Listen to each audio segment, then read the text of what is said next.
My people perish for lack of knowledge. I'm sure you've heard it before, and it's been accepted as that need to understand what God says, what He's offering. Obviously, we can't partake in God's goodness, His blessings, if we don't know what He's made available to us. But the meaning is actually much more nuanced. And that nuance is why so many fail to fully experience all that God offers, His goodness, His blessing, His power, His favor, the impact of His promises. Jesus said, "You will know the truth, and the truth will set you free." But that knowing is not mere head knowledge, but it's experiential.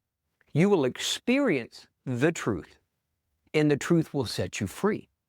And it highlights why we so often look at the need to take ownership and to come into alignment with what God says and what He offers.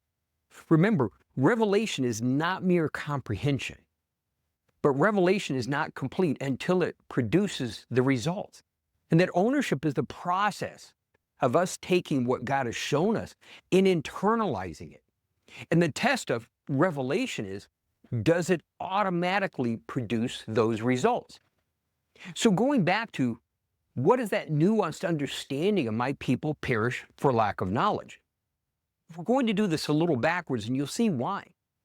So again, that knowledge is same idea. It's not mere comprehension, but it's literally that you would experience, and it's out of covenant, that out of covenant with God, you would experience, and that would produce the results. Because the word lack, and this is where it's a little bit tricky, it's a little stumbling block, it can challenge us. That word lack is not merely not having the knowledge, not having the understanding. Obviously, if we don't know what God is saying and what He's offering, again, we can't partake. But the meaning is a little sharper than that. It literally means to reject. And it's not merely that we decide, I don't agree, I don't believe it, but that we don't apply it, that we don't put it to work, that we don't actually embrace it. Think of it this way. Imagine someone gave you a gift of some value, and rather than enjoying it, sharing it, showing it to others, you just tucked it away and forgot about it. That's the same idea. That knowing it but doing nothing with it is, in God's eyes, the same idea, that everything God is giving us is this great and precious promise, these amazing gifts from the God of the universe. And our failure to respond, to align, to activate those things is not dissimilar to just ignoring them, rejecting them. So when it says, my people perish, it literally means they come undone. They miss out. That things fall apart because they're not applying what I'm offering them. Think of it this way.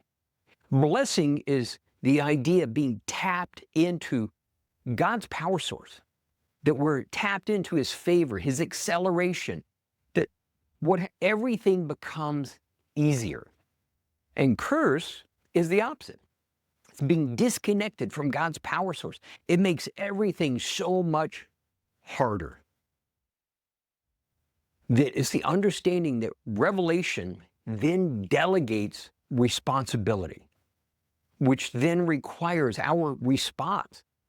That as we begin to understand, we begin to see what God says, that it then becomes our responsibility to align with it, to apply it. That we have to actively look at how to come into alignment with what God says, not just in a correction standpoint, but even His promises. How does it begin to transform my thinking, my mindset, my approach, my responses?